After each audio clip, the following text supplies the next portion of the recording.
세상은 세 가지 기준으로 사람을 평가합니다. 첫째는 소유로 평가합니다. 무엇을 얼마만큼 소유했는가. 소유가 평가 기준입니다. 그 소유를 보면서 성공한 사람과 실패한 사람을 평가합니다. 많이 소유한 사람을 부러워합니다. 부유한 자에게 사람들이 모입니다. 할 수만 있으면 더 소유하려고 합니다. 둘째는 능력으로 평가합니다. 학력, 학위, 전문적인 지식, 지적인 능력, 기술력, 재력, 예술적 재능. 세상은 능력자를 대우해주고 높여줍니다. 셋째로 지위로 평가합니다. 지위가 높은 사람일수록 높은 평가를 받습니다. 정치인, 경제인, 군장성, 법조인, 전문인. 지위가 높으면 훌륭한 사람, 성공한 사람, 능력자가 되고요. 지위가 낮으면 별 볼 일 없는 사람, 실패자가 됩니다. 이 세 가지가 사람을 평가하는 세상의 일반적 기준입니다. 세상은 그렇다 할지라도 기독교는 세상 기준이 아닌 다른 기준으로 사람을 보아야 하지 않겠습니까? 이번 수요일에 사무엘상 강해를 하면서요, 하나님께서 사무엘에게 이렇게 말합니다. 사람은 외모, 외적인 것을 보지만 나 여호와는 중심, 내면을 보느니라. 그렇게 말씀하셨습니다. 외모를 보면요, 다윗은 왕으로 기름 부음 받을 수 없었습니다. 다윗의 형들이 외적으로는 훨씬 더 좋았기 때문입니다. 그러나 하나님께서 다윗의 중심, 내면, 믿음을 보셨기 때문에 세워주셨습니다. 신앙인은 하나님께서 보시는 그 중심, 내면도 볼 수 있어야 하는 것입니다. 본문은 세상이 평가하는 기준이 아닌 다른 기준을 말씀하고 있습니다. 그 사람이 어떠한 사람인가 판단하고 평가하는 기준은 그 사람에게서 무엇이 나오느냐, 사람의 외모를 보고 평가하는 것이 아니라 그 사람의 중심, 그에게서 나오는 냄새, 향기를 보고 어떤 사람인지 평가한다. 그렇게 말씀을 하고 있습니다. 우리 14절 말씀을 다시 한번 함께 읽도록 하시겠습니다. 14절입니다. 시작. 항상 우리를 그리스도 안에서 이기게 하시고 우리로 말미암아 각 처에서 그리스도를 아는 냄새를 나타내시는 하나님께 감사하노라. 아멘. 14절에 보시면요, 그리스도인은 각처, 각각의 삶의 자리에서 그리스도를 아는 냄새를 나타낸다. 그렇게 말씀합니다. 향기를 풍기게 한다는 것입니다. 이것이 그리스도인을 평가하는 기준이 될 수 있습니다. 여러분, 이 말씀은 그리스도인은 그리스도를 냄새를 내는 사람으로 부름을 받았다는 것입니다. 여러분, 예수님께서 우리를 부르신 이유가 뭡니까? 첫째는 구원하시기 위해서 부르셨어요. 구원하시고 하나님의 자녀로 삼아주시기 위해서 부르셨습니다. 둘째는 사명을 위해서 부르셨습니다. 너 구원으로 끝내서는 안 돼. 그 받은 구원의 은혜를 가지고 사명을 위해서, 주를 위해서 일하라고 부르신 것입니다. 디모데후서 1장 9절 말씀을 보시면 하나님이 우리를 구원하사 구원으로 부르셨습니다. 또 거룩한 소명으로 부르셨다. 사명을 주셔서 우리를 불러주셨다는 것입니다. 세 번째 부르심이 있습니다. 그것이 오늘 14절 말씀입니다. 각처에서, 삶의 자리에서 그리스도의 냄새를 드러내기 위해서 부르셨다는 것입니다. 여러분, 주님이 우리를 부르셨다는 것은 보내시기 위해서 부르셨습니다. 불러놓고 그 안에 있기를 원하지 않고 부르시고 나서, 그리고 그리스도의 냄새를 나타내도록 다시 보내십니다. 사명을 위해서 보내시는 것이죠. 히브리서 기자는 히브리서 3장 1절에 예수님을 사도로 그렇게 말합니다. 중반에 보시면 우리가 믿는 도리의 사도이시며 대제사장이신 예수를 깊이 생각하라. 예수님을 사도라고 말합니다. 사도라는 것은요, 보내심을 받은 사람이라는 뜻입니다. 예수님은 인간을 구원하시기 위해서 하나님의 보냄을 받은 사도라는 것입니다. 예수님도 그렇게 고백하셨습니다. 요한복음 8장 42절에 보시면 나는 스스로 온 것이 아니요 아버지께서 나를 보내신 것이다. 예수님이요, 하나님께서 백성들을 구원하시기 위해서 보내주셨다, 보내심을 받았다. 예수님도 스스로 사도라고 말씀하셨습니다. 그러면서 예수님은 나도 사도이지만 제자들에게 어떻게 말씀하시는가 하면 요한복음 20장 21절에 아버지께서 나를 보내신 것 같이 나도 너희를 보내노라. 우리 역시 주님으로부터 보냄을 받은 너희도 사도라는 것입니다. 예수님께서 우리를 어디로 보내셨습니까? 가정으로 보내시고, 교회로 보내시고, 일터로 보내시고, 삶의 자리로 보내시고, 주님은 우리를 보내셨습니다. 복음의 사명, 구원의 사명을 감당하도록 오늘 말씀처럼 그리스도의 냄새를 나타내도록 보내셨다는 것입니다. 우리 모두는요, 보냄을 받은 사도입니다. 각각의 삶의 자리에서 그리스도의 냄새를 나타내는 것이 우리의 사명이라는 것입니다. 모든 생명체는 각각의 냄새가 다 있습니다. 꽃도 종류에 따라 냄새가 다 다르고요. 동물들도 냄새가 다릅니다. 음식도 다 냄새가 다르지 않습니까? 각각의 다 냄새가 있습니다. 여러분, 사람에게도요, 독특한 고유한 냄새가 다 다르답니다.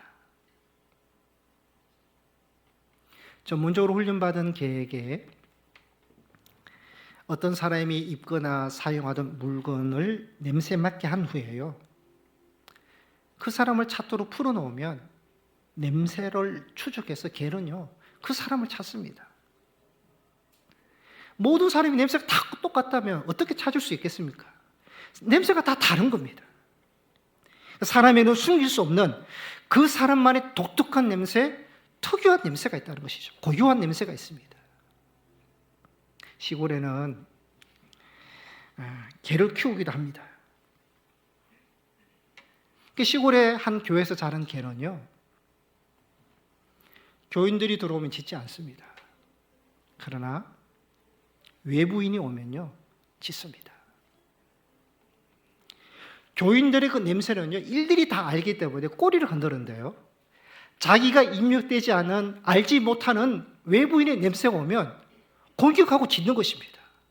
그러니까 개도요, 교회에서 자라서 반쪽 교인이 돼가지고 자기 교인들을 냄새를 다 아는 것입니다. 사람에게는요, 고유한 냄새가 있다는 것입니다.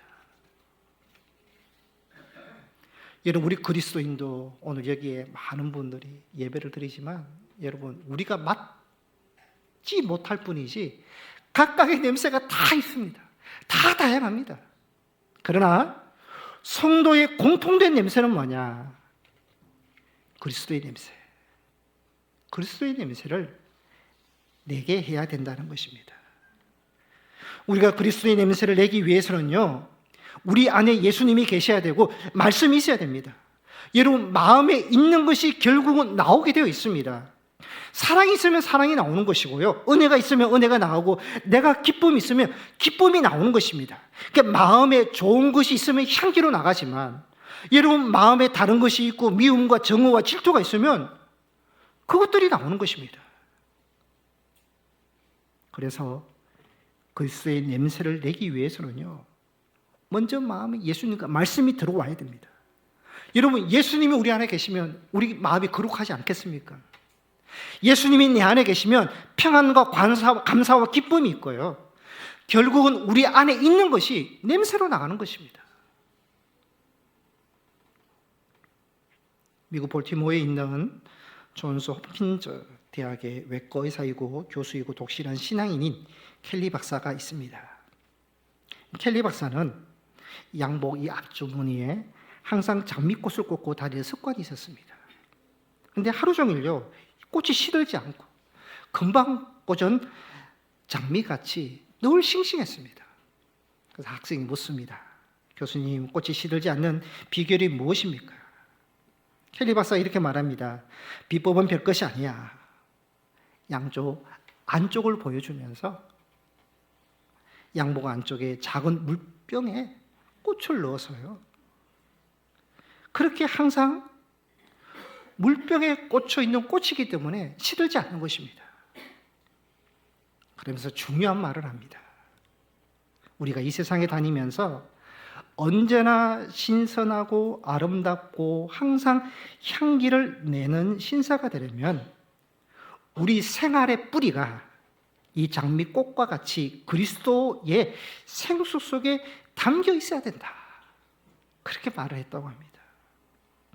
여러분, 생명소인 예수님과 말씀이 우리가 담겨 있으면요, 시들지 않는 것입니다. 평안과 감사와 기쁨이 유지가 되는 것입니다. 여러분, 우리가 예수님께 담겨 있고 예수 안에 있을 때 주님의 냄새가 나는 것입니다. 냄새에는 몇 가지 특징이 있습니다. 첫째, 냄새는 실체를 알게 합니다.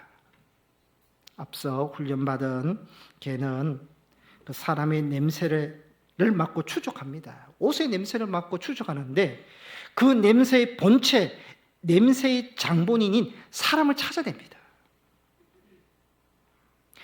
옷의 냄새를 통해서 그 옷의 냄새의 장본인 실체를 알 수 있다는 것입니다. 여러분, 집에만 들어가도요, 저녁에 냄새만 맡아도 무엇을 먹었는지 알 수 있습니다. 냄새는요, 실체를 본체를 말해주는 것입니다. 그리스도인도 마찬가지입니다. 그리스도의 냄새를 나타내야 되는데 말과 행동과 삶의 냄새를 통해서 그 냄새의 장본인 실체 예수를 드러내야 된다는 것입니다. 냄새는 실체를 알게 합니다. 둘째, 냄새는요, 어떤 특징이 있느냐? 전파력과 전염성이 강합니다. 냄새는 퍼지게 하는 전파력이 있습니다. 집에서 삼겹살을 굽습니다. 청국장을 먹습니다. 모든 방문은 다 닫고 먹습니다. 닫지 않으면요, 방마다 다 들어갑니다. 전파력입니다.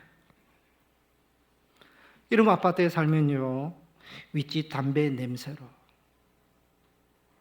윗집과 아랫집에 갈등도 있고 스트레스도 있습니다. 베란다를 통해서 담배 연기가 아랫집으로 가기도 하고요. 또 욕실에 그 환기를 통해서 그렇게 번져가는 것이죠. 전파력입니다. 백합은 보기는 너무 예쁩니다. 그런데 향기가 아주 멀리까지 가는 강한 전파력이 있습니다. 냄새는 그리고 전염성이 있습니다. 여러분, 삼겹살 청국장 얘기해서 그런데요, 이거는요, 먹으면요, 이 냄새에 취합니다. 몸에도 취하고 옷도 취하고 전염성이 있습니다. 전염성. 향수도 뿌리면요, 오래 가는 이유는 몸에 전염되기 때문에 그렇습니다. 잠언서 13장 20절에 이렇게 말씀합니다. 지혜로운 자와 동행하면 지혜를 얻고 미련한 자와 사귀면 해를 받느니라. 지혜로운 자와 동행하는데 어떻게 지혜를 얻습니까? 지혜로운 자의 전념을 받는 것입니다. 지혜로운 자와 동행하면 지혜로운 자의 그 냄새, 전념이 되어서 지혜를 얻지만 미련한 사람, 어리석은 사람과 함께하면요, 그 어리석음에 전념되기 때문에 해를 입다는 것입니다. 그래서 의인과 함께하면 의의 냄새가 나고, 여러분, 항상 웃는 사람과 옆에 함께 있어 보십시오. 나도 웃어지는 겁니다. 향기로운 자와 함께하면 향기 냄새가 납니다. 반대로 죄인과 함께하면 죄 냄새가 나고, 부정적인 사람과 있으면요, 부정적인 냄새가 납니다. 냄새는 전염시키기 때문에. 그래서 우리 안에 예수님이 계시고 말씀이 함께 있으면요, 주님의 전염성 때문에 그리스도를 탓하내는 냄새가 드러나는 것입니다. 우리가 이렇게 오늘 예배를 드립니다. 여러분, 왜 예배를 드리겠습니까? 전염받기 위해서 예배를 드린 겁니다. 무엇에 전념받느냐? 우리가 오늘 예배 시간에 하나님의 이름을 찬양합니다. 하나님 이름을 높여드립니다. 하나님을 고백합니다. 이렇게 말씀을 듣습니다. 말씀을 받습니다. 이렇게 우리가 왜 예배를 드리느냐? 그 말씀에, 그 하나님의 우리가 전념받기 위해서. 하나님의 냄새, 예수의 냄새, 예배 냄새, 말씀 냄새를요, 우리가 맡아야 됩니다.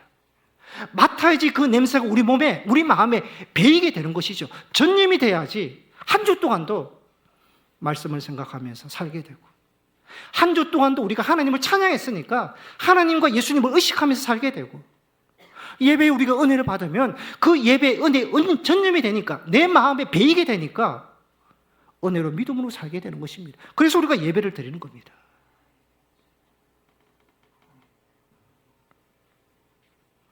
세 번째 냄새의 특징은요, 냄새는 진실합니다. 거짓말을 못합니다. 사람은 거짓말을 할 수 있습니다. 진실을 속일 수도 있고요, 사랑도 미움도 포장할 수 있습니다. 그런데 냄새는요, 포장이 안 됩니다. 바꿀 수 없습니다. 된장찌개 냄새가 김치찌개 냄새로 바꿀 수 있습니까?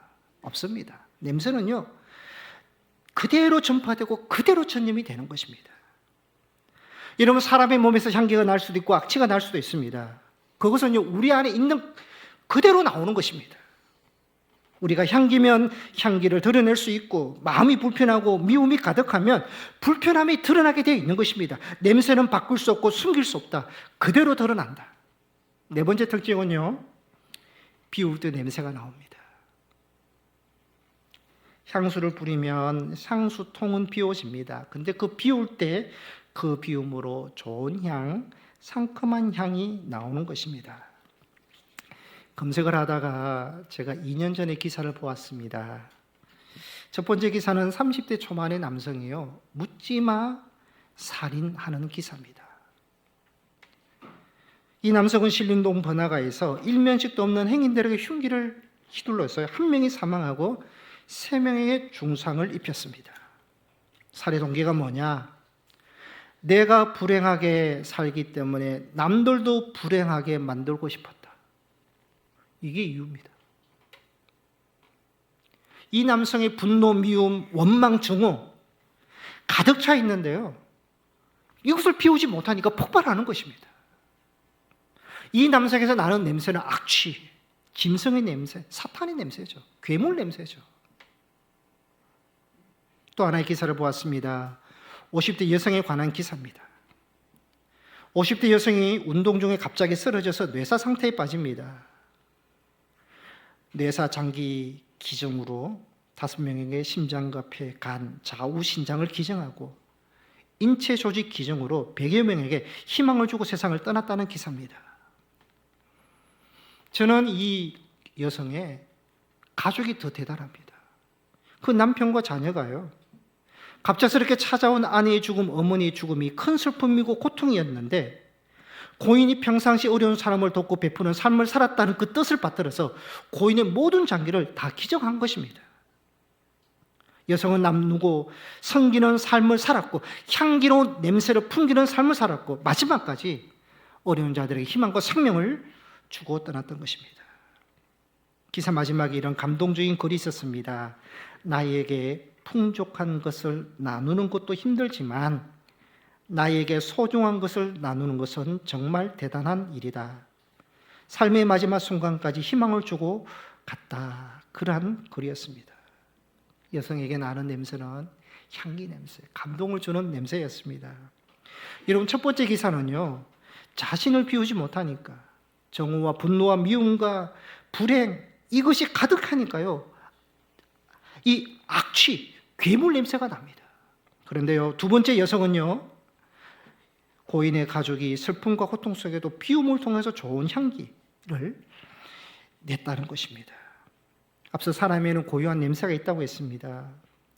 여러분, 말과 행동과 삶에 따라서 좋은 냄새, 향기가 날 수도 있고 나쁜 냄새, 악취가 날 수도 있습니다.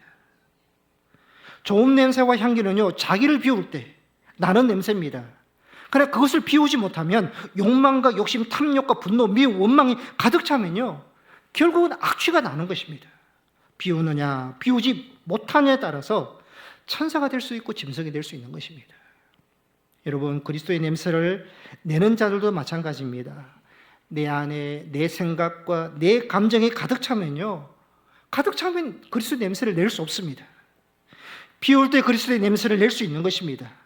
향수를 피울 때 향수 냄새가 나는 것처럼 세상을 향해서, 타인을 향해서 자기를 피울 때, 예수님을 삶으로 냄새로 피울 때 그리스도의 냄새를 낼 수 있는 것입니다. 그러면 그리스도의 냄새를 나타내는 것이 구체적으로 어떠한 냄새냐? 이런 말이 있습니다. 예수님을 잘 믿을수록 더 인간다워진다. 여러분, 예수님을 잘 믿고 우리가 신앙생활 잘할수록 더 거룩해서 오로지 기도하고 오로지 말씀 보고, 그게 아니라요, 더 인간다워진다는 것입니다. 그래서 예수님을 잘 믿으면요, 우리가 말씀에 순종하면 인간다워집니다. 마음이 넓어집니다. 넉넉한 마음을 가집니다. 낙관적, 긍정적으로 보게 됩니다. 당황하지 않습니다. 온유하고 겸손하고 웃음 잃지 않고 얼굴이 밝고 착하고 진실하고 나누고 섬기고 베푸는 거 좋아하고, 여러분, 이것이 그리스도의 냄새를 나타내는 사람들의 모습입니다. 그래서 예수를 잘 믿는 사람은 가장 인간다운 사람이다. 믿음은 삶이 되어야 됩니다. 예수님을 잘 믿는다고 우리가 기도하는 사람, 오로지 말씀 보는 사람, 그거는 나에게 유익이 있지 도대체 사람들이 어떤 유익을 주는 겁니까? 인간다울 때. 예수 냄새는 그래서 인간다운 냄새가 되어야 하는 것입니다.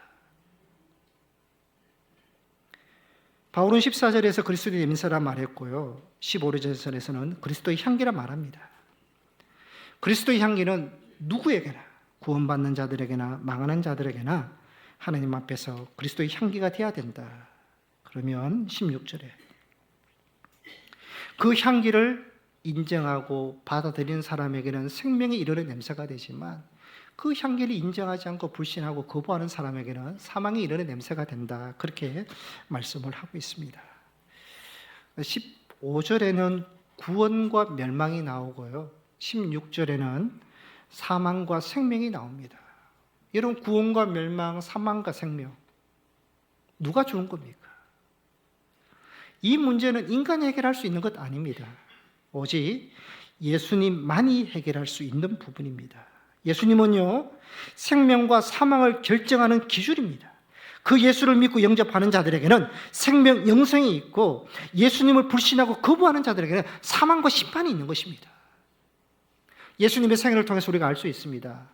예수님께서 이 땅에 오셔서 말씀을 전합니다. 많은 사람들이 그 말씀을 믿고 받아들입니다. 믿고 받아들인 자들은 구원이 임합니다. 병자들이 고침을 받습니다.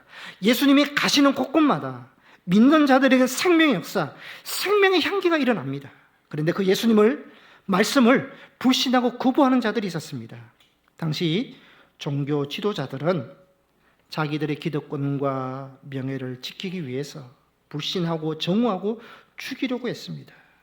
마침내 예수님을 십자가에 못 박아 죽였습니다. 이들의 마지막은 멸망이고 하느님의 심판이었습니다. 예수님의 냄새는 동일했습니다. 구원의 냄새, 사랑의 냄새, 생명의 냄새였습니다. 그러나 그 냄새를 믿음으로 받는 사람들은 구원과 생명에 이르는 냄새가 되었지만, 불신하고 거부하는 자들에게는 심판과 사망에 이르는 냄새가 되었다. 예수님과 복음은 변치 않습니다. 그것을 믿느냐 믿지 않느냐에 따라서 사망과 생명이 갈라진다라는 것입니다. 16절 말씀이 그 말씀입니다. 그리스도인은 누구나에게나 다 그리스도의 향기를 드러낼 수 있습니다. 그러나 그것을 인정하고 받아들이는 사람에게는 생명을 주는 냄새가 되지만, 그것을 거부하고 받지 못하는 사람들에게는 사망에 이르게 하는 냄새가 된다 말씀을 하고 있습니다. 믿음의 문제입니다. 여러분, 우리는 예수님을 믿습니다. 그리고 그 믿음으로 구원과 영생을 받았습니다. 그리고 그 믿음으로 구원받은 자들은 우리가 그리스도의 냄새, 향기를 드러낼 수 있는 자가 되어야 된다는 것을 말씀을 하고 있습니다. 말씀을 요약하겠습니다. 오늘 하나님께서 우리에게요, 너가 누구인지 우리에게 말씀합니다. 너 누구니? 오늘 말씀에 너희는 그리스도의 향기다. 우리에게 말씀하고 계십니다. 여러분, 우리의 말 한마디 한마디, 그리고 우리의 행동, 우리의 삶을 통해서 여러분, 나는 무엇을 드러내고 무엇을 전달하는지 한번 생각해 보셔야 됩니다. 우리의 말과 행동과 삶을 통해서 그리스도의 향기를 드러낼 수 있는 그러한 성도와 또 삶이 되시기를 바랍니다. 설교 후에 복음 찬송으로 그리스도의 향기라, 너는 그리스도의 향기라 같이 한번 부르려고 합니다. 그 가사가 이렇습니다. 너는 그리스도의 향기라, 너는 그리스도의 편지라. 하나님 앞에서 그리스도의 향기니 너를 통해 생명이 흘러가리. 너를 통해 생명이 흘러가리. 너를 통해 사랑이 흘러가리. 너를 통해 기쁨이 흘러가리.